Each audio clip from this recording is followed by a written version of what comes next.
Bonjour à toutes et à tous, je suis très heureux de vous retrouver pour notre troisième podcast. Nous avons eu l'occasion avec Neil d'aborder brièvement le sujet de l'entrepreneuriat et avec Jonathan Normand, nous avons pu parler de l'importance de la durabilité, quel que soit le domaine dans lequel vous voulez vous lancer. Beaucoup d'étudiants veulent se lancer dans l'aventure de l'entrepreneuriat et rêvent de monter seuls ou avec des amis leur propre projet.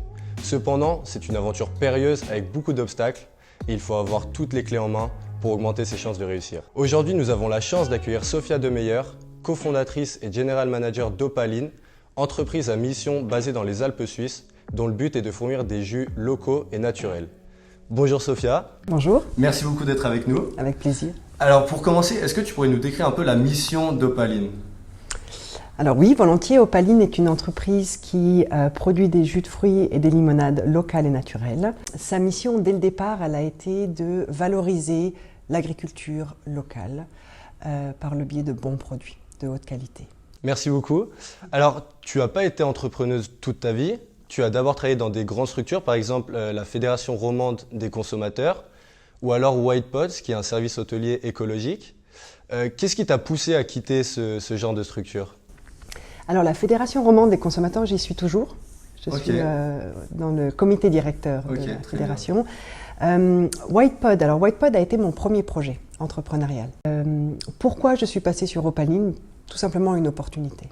L'opportunité de remettre ce concept, de le vendre et de commencer un nouveau projet avec quelques années de plus d'expérience. On parle beaucoup d'entrepreneuriat social. Aujourd'hui, c'est un terme qui est de plus en plus utilisé. Quelle est la différence ou pourquoi est-ce qu'on l'utilise en opposition ou pas en opposition à l'entrepreneuriat classique ?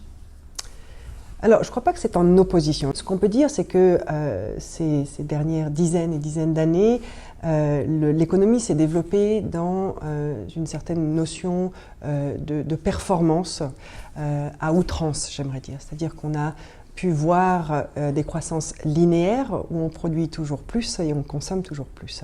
Qu'est-ce que l'on peut observer ? On observe le résultat aujourd'hui qui n'est pas des plus inspirants au vu de l'état de la planète, de l'extraction des ressources massives et puis aussi de beaucoup de burn-out. Donc on a aussi un épuisement humain. Vous parliez de social, parlons d'humain aussi.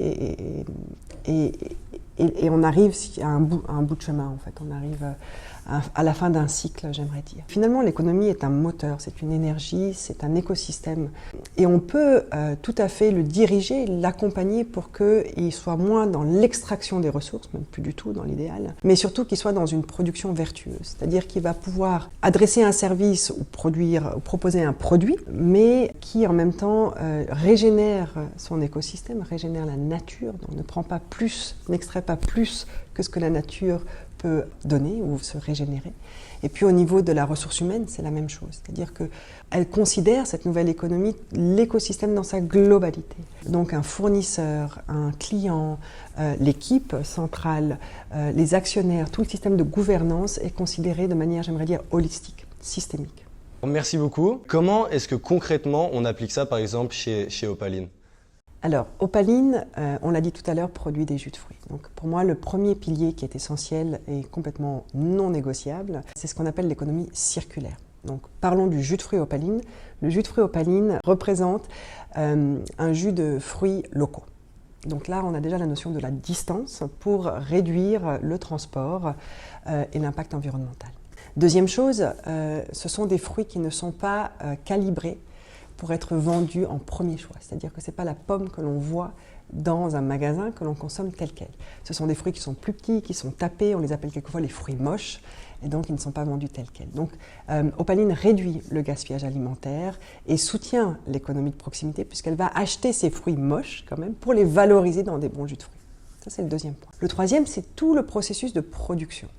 Donc, on a parlé de production locale. Maintenant, la ligne de presse est fournie en énergie solaire. Vous vous rappelez, on parlait de l'extraction des ressources et comment régénérer dans la nouvelle économie. Donc, il faut réfléchir aussi à comment on produit. Donc, énergie solaire, la pulpe. On parlait de gaspillage alimentaire dans l'achat de la pomme. Eh bien, la pulpe, c'est ce qui reste après le jus de fruits. Elle est recyclée en biogaz. Donc, c'est là où on commence à voir. Alors, on parle d'économie circulaire parce que c'est un cercle fermé. Ce n'est pas linéaire. Vraiment, on réfléchit à optimiser le processus pour être le moins impactant possible sur l'environnement, mais surtout pour valoriser tout ce que la nature nous donne.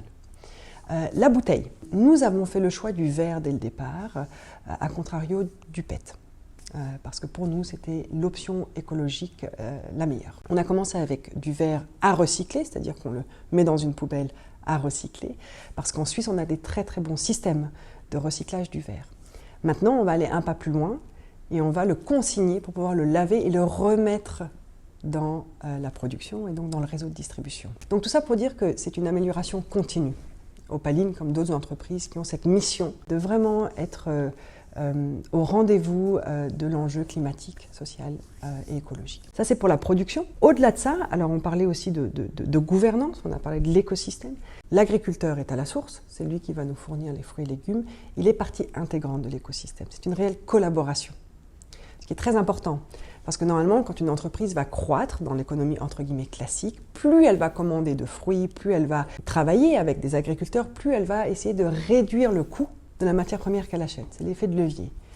La nouvelle économie ne voit pas ça comme ça. Elle dit plus on croît, plus on peut acheter au prix équitable une matière première auprès des agriculteurs locaux. Voilà pour parler vraiment de la source qui est très importante, qui est l'agriculteur. À l'autre extrême, on a le consommateur. Là aussi, la notion de marketing, elle évolue. Parce qu'on ne considère pas le consommateur comme une cible de marché, mais comme une partie intégrante de l'écosystème qui, par son acte d'achat, permet à une entreprise comme Opaline de poursuivre avec sa mission de régénération du lien humain, de la nature. Donc ça, c'est très important parce que ça veut dire que votre stratégie commerciale, elle est adaptée à une notion systémique des choses. On parle souvent de la notion de pivot en entrepreneuriat, donc pas s'attendre à ce que notre idée de départ ressemble vraiment à ce qui va ressortir quelques années plus tard. Est-ce que toi, tu as beaucoup été confronté ou pas du tout ?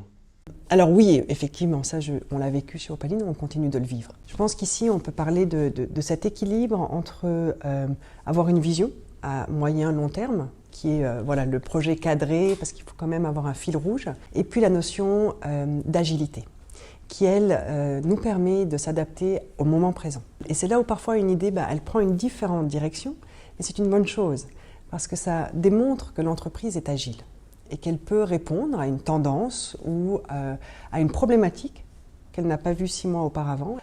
Quand on a commencé avec Opaline, on l'a dit tout à l'heure, c'était vraiment la valorisation de la pomme, de la poire, du fruit local avec des boissons de haute qualité. Aujourd'hui, Opaline a même des limonades pour proposer une alternative au soda industriel. Donc, on ne l'avait pas pensé il y a 10 ans. Tout d'un coup, on s'est dit, mais il faut qu'on aille aussi là, parce qu'il y a trop de soda industriel. C'est trop mauvais pour la santé et pour la santé de la planète. Donc ça, c'est une évolution.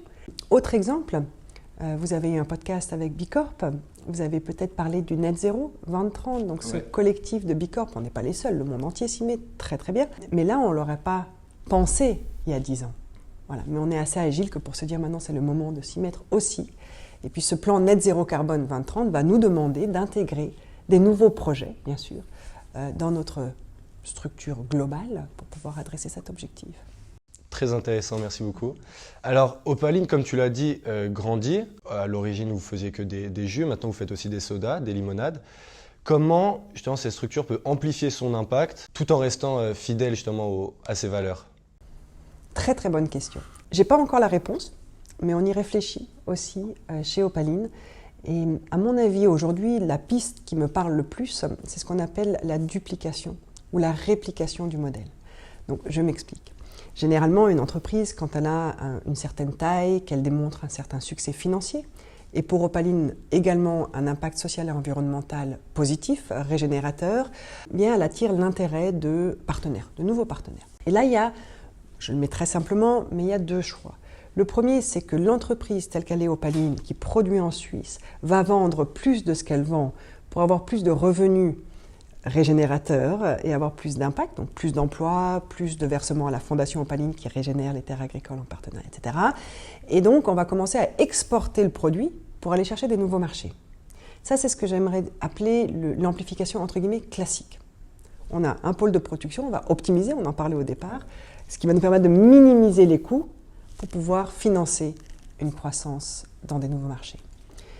Or, dans cette option-là, ce qui me convient un petit peu moins, c'est qu'on va à l'encontre de la valeur de base écologique, qui est circuit court, marché national. Donc, la deuxième option qui me parle beaucoup plus, c'est la réplicabilité. C'est-à-dire, le modèle Opaline, qu'est-ce qui fait qu'il fonctionne en Suisse? On peut déjà voir 4 éléments clés. Le commerce, c'est le côté financier. La culture, le respect de la culture locale, intégration des fruits locaux, etc. La conservation, de nouveau local, la Fondation Opaline, vous pouvez venir le voir, c'est à la portée de tout le monde, c'est pas à l'autre bout du monde. Et la 4e, c'est la communauté. Là, on a parlé de la gouvernance, etc. Donc, c'est de prendre ces piliers et de dire comment est-ce que ce modèle peut exister, par exemple en Espagne, avec une production locale de fruits et légumes locaux pour le marché national espagnol. Ce qui fait qu'on garde la culture, on participe à la conservation du biotope local et puis on soutient l'économie locale. Là, ça devient intéressant parce qu'après, on pourra avoir une multitude d'opalines à travers le monde qui sont interconnectées de savoir-faire, d'échanges d'expériences, mais qui ont une autonomie locale du circuit court. Ce qui pourrait aller de pair justement avec la notion d'expansion, mais de duplication du coup d'Opaline, c'est aussi le fait des profits, des revenus d'Opaline. Parfois, on a un peu ce cliché de se dire qu'une entreprise durable ne pourrait pas faire de profit. Ce n'est pas le cas, non, avec Opaline ou avec d'autres structures? Non, absolument pas. Après, tout dépend à nouveau. Comment est-ce qu'on définit le profit? Comment est-ce qu'on y arrive? Le profit, c'est ce qui reste à la fin de toute l'activité. D'abord, on a un chiffre d'affaires.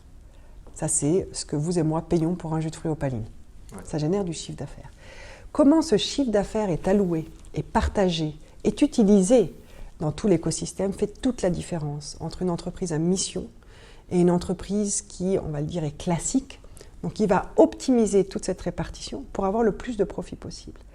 Mais c'est très logique comme observation. C'est-à-dire que si on va optimiser pour avoir le plus de profit possible, eh bien on peut voir comment toutes les parties prenantes qui contribuent à la génération de ce chiffre d'affaires, qui produisent le jus, qui donnent la etc., eh bien, ils vont être considérés comme des coûts qu'on doit absolument minimiser. Okay. Voilà. Maintenant, si une entreprise, dans son approche, sa gouvernance, ses pratiques, le chiffre d'affaires qu'elle génère, elle se dit mais ça doit me servir à aller régénérer des écosystèmes. Elle va reverser une partie de sa marge. Ça doit me servir à adresser le bien-être au travail. Elle va adopter des modèles de gouvernance, des politiques salariales différentes. Et donc quand on arrive au profit, on peut déjà se dire que tout ce qui a été fait en amont a eu un impact social et environnemental. Et le profit qui reste doit servir pour que l'entreprise soit pérenne, c'est-à-dire qu'elle puisse continuer à appliquer cette mission pour les années à venir. C'est très circulaire comme modèle, ce qui veut dire que le profit est une nécessité, comme pour toute autre entreprise, mais ce n'est pas un but en soi. Très bien, merci beaucoup.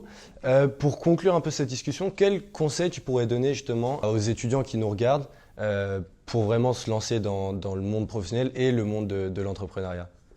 Soyez audacieux, ça c'est la première chose, parce qu'il faut du courage. Il faut du courage pour y aller, mais je crois qu'on peut tous en avoir. Et puis le deuxième conseil, c'est de bien prendre le temps de se connaître. Et quand je dis ça, c'est qu'on a tous une mission de vie, on va s'engager dans la vie professionnelle, c'est 5 jours par semaine, plus si on est entrepreneur, on le sait. C'est beaucoup de temps. Et nous sommes un capital humain. Donc qu'est-ce qu'on veut faire de cette intelligence? Et au service de quelle mission on veut la mettre? Donc ça, il faut la poser, cette mission. Puis une fois qu'elle est posée, le non-compromis dont on parlait avant, sur le long terme, eh bien, il faut le cultiver. Ouais. C'est là où ça demande de l'audace et du courage. Okay. Voilà. Merci beaucoup Sophia pour ton temps, pour toute cette discussion très intéressante. Quant à nous, on se retrouve dans 2 semaines et d'ici là, je vous souhaite une très bonne fin de semaine.